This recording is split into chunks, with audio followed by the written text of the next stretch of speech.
আসসালামু আলাইকুম রহমতুল্লাহি ওয়া বারাকাতুহু। প্রিয় দিনী ভাই, আপনারা সবাই কেমন আছেন? আল্লাহ তাআলা কারে কখন কি অবস্থা রাখে কেউ বলতে পারে না। আর মরে কিন্তু যাওয়া লাগবে, কেউ সারা জীবন বাঁচতেও থাকবে না। একটা মানবিক আবেদন নিয়ে আমি দাঁড়িয়ে আইছি। এই আমার পাশে এক মহিলা দাঁড়াই আছে, সোয়ের পানি করতেছে। অসহায় গরিব মানুষ, এক হিসাবে বলা যায় রাস্তার পাশেই থাকে, বাড়িঘর নাই, ক্যান্সার ধরা পড়ছে, কাগজপাতি কোনো শেষ নাই, খালি উল্টাইতে আসি আর দেখতে আসি। মানুষ সারা জীবন বাঁচতে থাকবে এটা কোনো গ্যারান্টি নাই, কিন্তু একটু ভালো চিকিৎসা দরকার, টাকা পয়সার অভাব। কি সমস্যাকে আমার কল দেয়?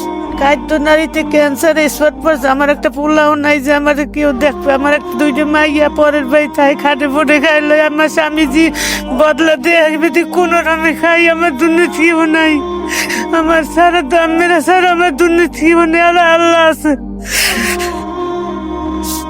সবার কাছে একটু সহযোগিতা আছে, একটা বিকাশ নাম্বার আছে, 10 টাকা 20 টাকা 50 100 যে যা পারেন।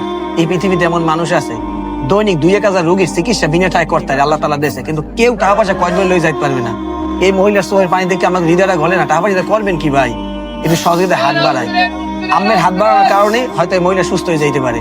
আর যারা চিন্তা করেন না আল্লাহ যদি আমার টাকা দিতে, আমি পাশে দাঁড়াইতে, আমার টাকা নাই, ভিডিও শেয়ার দিয়া আর একবার দেখার মতো সুযোগ করে দেন। তো ভালো থাকবেন। আসসালামু আলাইকুম রহমতুল্লাহ।